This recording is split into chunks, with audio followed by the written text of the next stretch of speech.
것은 지금 전쟁, 이 전쟁이 도대체 언제 어떻게 종결이 될 거냐. 많은 분들이 이제 궁금해 하시고 또 그래서 의원님 모셨는데요. 방금 전에 전해진 속보에 따르면 헤즈볼라가 이스라엘과 휴전은 원칙적으로는 동의한다라는 입장을 밝혔습니다. 휴전에 동의하지 않을 사람은 없는 것 같아요. 특히 이제 이 미국과 이란 간에도 휴전은 동의하나 네. 실질적 휴전 또는 실질적 종전이 가능한 건지 의원님 어떻게 보십니까? 트럼프 대통령만 알 수 있어요. 네. 트럼프 대통령만이 알 수 있는 문제인데 저는 처해 있는 조건들이 이 순전히 제 개인적인 내피셜입니다만 딱 두 가지 갈림길에 있어요. 지리하게 이 싸움을 가는 경우 종전도 휴전도 아닌 지리하게 네. 확전될 것 같지는 않아요. 크게 제가 지난번 방송에서 말씀드렸다시피 미국의 지상군 전력이 네. 그렇게 없어요. 지금 중동에 나가 있는 전력이. 다만 반면에 종전까지 갈 수 있냐? 저는 가능성은 5대 5라고 봐요. 예.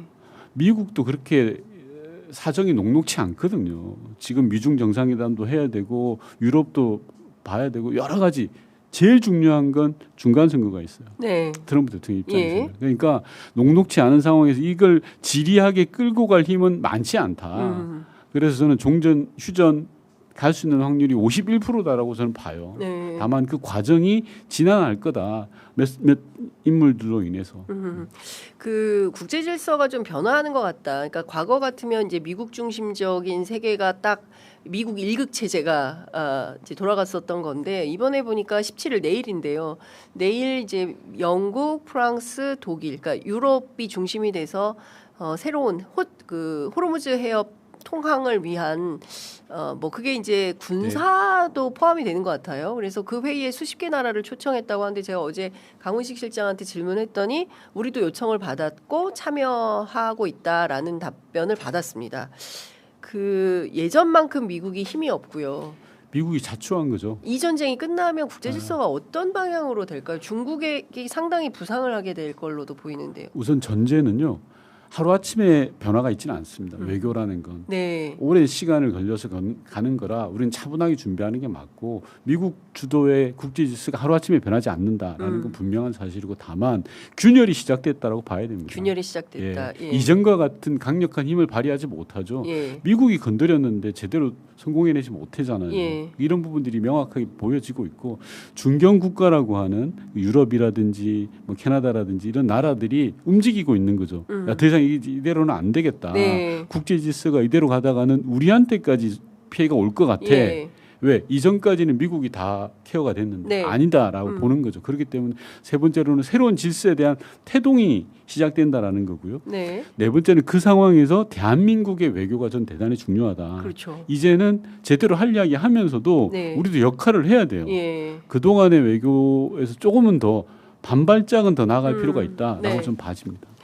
그 이재명 대통령 이스라엘 관련돼서 X에 올린 글 가지고 국민의힘 쪽에서는 어떤 비판을 하냐면 아니 평소에 하던 대로 실세 외교나 하지 뭐하러 끼어들어 가지고 그런 얘기를 해서 분란을 일으켜 뭐 이런 네. 주장을 합니다. 의원님 어떻게 보셨어요?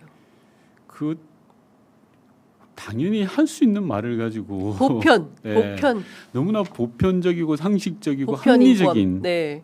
그잖아요. 예. 국민의힘이 망하는 이유가 거기에 있다고 생각해요. 저는. 예. 아니 이 국민들도 상식적인 눈에서 보거든요. 이제 대한민국의 국력이 세계 10위권입니다. 그리고 이제 먼저 받던 나라가 먼저 해주는 나라가 됐어요. 그렇습니다.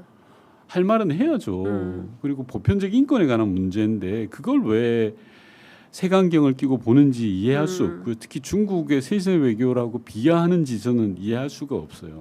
국민의힘이 스스로 자멸의 길로 가고 있다라는 생각이 들고 이재명 대통령이 뭐 대단한 이야기 했습니까? 아니잖아요. 네. 넌 그 처음에 X에 올린 걸 보고 대통령 올린 걸 보고 그래? 이렇게 생각했거든요. 예. 그 이슈를 만들어서 국민의힘이 오히려 더 손해를 보고 있다고 생각해요. 예. 정서적으로도 그렇고 지방선거를 그렇고. 그렇죠.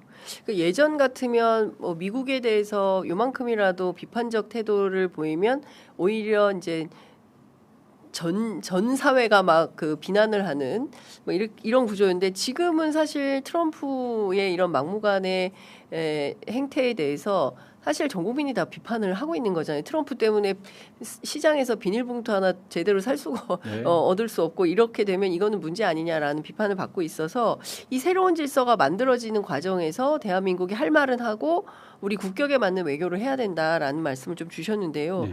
이 그 독일이나 프랑스나 영국이 이렇게 유럽 중심의 질서를 또 가져가려고 할 때 우리는 이 지역의 안보를 어떻게 가져갈 거냐. 이것도 되게 중요한 문제인 거 아니겠습니까? 중요합니다. 근데 제가 또 다시 한번 말씀드리지만 한미 동맹의 근간을 해치자는 생각 그건 안 된다. 예. 하지 않는 게 좋다. 예. 왜냐하면 그건 너무 불안하죠. 예. 국민들 입장에서도 그렇고 예. 한반도가 지금 처해 있는 조건에서도 그렇고 예. 한미 동맹의 튼튼한 근간을 바탕으로 우리가 어떻게 해 나갈 것이냐에 대한 고민이 필요한 거고요. 그 과정에서 한미일 협력 부분도 저는 뭐 짚고 넘어가야 될 부분이라고 생각합니다. 동맹이라고까지는 이야기하지 않더라도 네. 한반도를 둘러싸고 있는 여러 열강들의 태도 속에서 우리가 지녀야 될 원칙은 확고히 하자라는 거고요. 두 번째로는 자 그럼 중견 국가들 간의 외교 라운드 테이블을 만드는 게 좀 대단히 주도적으로 필요하다라고 봐요. 네. 그 역할에서 이재명 대통령이 역할이 있을 거다라고 보는데 대통령 취임하시고 이제 1년 지나시잖아요. 네. 저는 외교는 짬밥이라고 이야기하거든요. 예. 정상 간 외교? 예. 정상 외교하고 나서 사진을 찍잖아요. 맨 가운데 찍는 사람이 일단 기본은 미국으로 깔고 있고요. 미국 주변에 있는 사람들은 짬밥 오래된 사람들이에요. 네.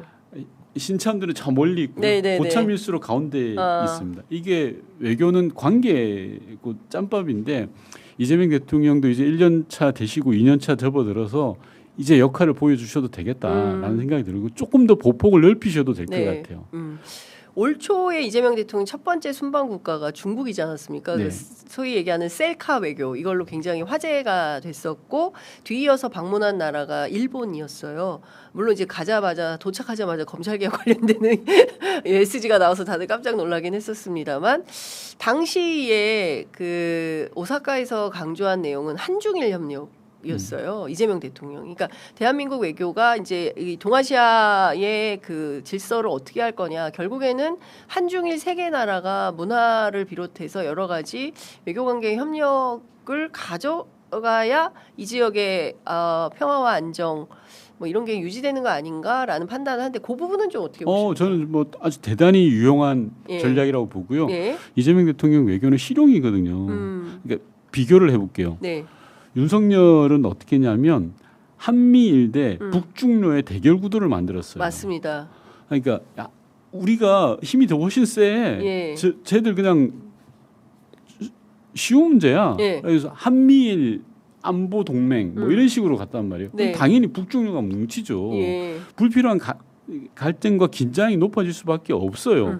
특히나 북한을 살려주는 전략이에요. 네. 왜냐하면 중국과 러시아 입장에서는 대한민국이 필요한데 괜히 북한으로 몰려가는 거잖아요. 네. 그래서 이재명 대통령이 실용적으로 그렇게 싸울 일이 아니다. 예. 한미일이 협력할 부분들에 대해서는 적극적으로 예. 대단히 실용적이라고 생각하고 국익에 부합하는 외교 전략이라고 생각을 해요. 네. 그래서 저는 그 부분은 절대 흔들리면 안 되고 특히 북방 정책 부분은 우리가 절대 포기해서는 안 됩니다.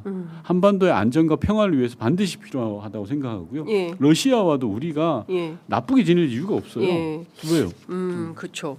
그 갑자기 의원님 그 미셸 박스틸이라는 사람이 문재인 정부 때 볼튼 같은 일을 할 뭐 어떡하지? 라는 생각이 걱정이죠. 갑자기 걱정입니다. 급습합니다. 예. 예. 앞서 말씀드린 것처럼 그럴 가능성을 배제할 수 없어요. 볼튼식으로 할 수 있다. 배제할 수 없어요. 다만 제가 아까 예를 들었듯이 맥마스터처럼 네. 우리가 적극적으로 설득을 해서 우리 우군으로 만드는 작업들 네. 그리고 그렇게 해 나가는 게 대단히 중요하다고 생각합니다. 네.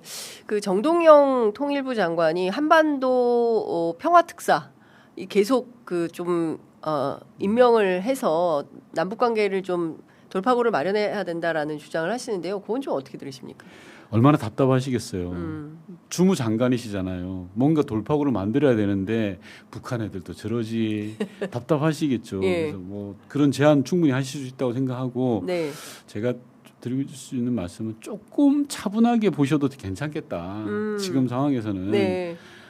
상황이 좀 좌지우지하는 국면이다 지금. 예. 그런 상황에서 조금 차분하게 보시면서 기회를 보는 것도 한 방법이겠다라는 말씀드리고 싶어요. 그 5월 미중 정상회담 이후에 북미 관계 개선도 가능하겠나라는 그 전망을 하시는 분들도 계시는데 의원님은 그건 어떻게 보십니까? 저는 실질적인 진전으로 이어지기는 힘든 구조다. 북미 관계가. 예, 북미 관계가. 예. 왜냐하면 북한의 허들이 너무 높아요. 핵이 워낙 고도화돼 있고 네. 북한의 뒷배가 생겼죠. 든든하게 러시아라는 뒷배가. 그리고 말씀드렸지만 북한의 경제가 나쁘지 않아요. 지금요? 네, 좋아요. 경제 성장률이 코로나 이후 역대 최고예요. 아니 어제 그 일본 그 언론 기자가 그 최근에 평양 사진이라고 하면서 영상을 보여주는데 베트남 정도 수준은 된다. 그 정도는 아니고요. 그렇게 얘기를 그분 하던데요. 잘못 보시. 그거 잘 베트남 하여튼 뭐 제가 네. 뭐 표명할 건 아닌데 예. 그 정도는 아니고 경제가 좋아요. 경제가 좋다. 그리고 풍수해가 없어서 아우. 쌀 생산량도 꽤 괜찮아요. 490만 톤 정도 되면서 예. 굶어 죽는 사람이 많지 거의 없다시피 해요. 예전에는 굶어 죽은 사람 많았죠. 많죠. 예. 그러니까 뭔가 상황이 어려울 때 북한이 이렇게 좀 여지가 생기는데 그런 게 없는 상황이에요. 그리고 앞서 말씀 핵 문제 그렇지 러시아 문제 그렇지 북한으로서는 허들이 굉장히 높아져 예. 있는 상황이어서 예. 미국과의 관계가 그렇게 실질적으로 호전될 수 있는 가능성은 좀 낮다라고 보는 게 예. 맞죠. 예. 다만 트럼프 대통령도 중간 선거가 있고 김정은 위원장도 내부를 결속하기 위해서 북미 정상 간의 회동 또는 북미 당국자 간의 회동 정도는 가능합니다. 보여주기를 위한 네, 네. 회동이라고 하더라도 그 정도에서 봐야지 큰 기대를 가지고 접근할 일은 아니다. 지금 상황에서는. 네. 그렇군요. 아무리 뭐 솔직하고 대범한 사람이라고 평가는 해도 그네들도 자기들의 국익 관점에서 보기 때문에 남한이라고 해야 됩니까? 이제 한국과의 관계라고 해야 되겠죠. 네. 한국과의 관계에 있어서 그렇게 녹록치만은 않을 것이다. 네. 이제 이렇게 보시는 거군요. 중국이 큰 역할을 할까? 어떻게 보십니까? 중국은 상황 관리 정도만 할 겁니다. 중국 입장에서는 역할을 크게 해가지고 남북 관계가 좋아지는 것도 원치 않아요. 네. 근데 남북 관계가 악화돼서 긴장 국면으로 가는 것도 원치 않아요. 예. 그냥 상황 관리 정도. 예. 이게 그냥 문제예요. 근데 예. 미국 입장도 마찬가지거든요. 한반도가 상황이 좋아지는 것을 미국이나 중국이나 내심 원치 않아요. 네. 상황 관리하는 거죠. 예. 그래서 미국은 전략적 인내라고 오바마 정부 때 내세웠던 전략이 있죠. 하나도 되는 게 없어요. 이런 돌파구를 만들어내야 되는 게 우리 역할입니다. 네.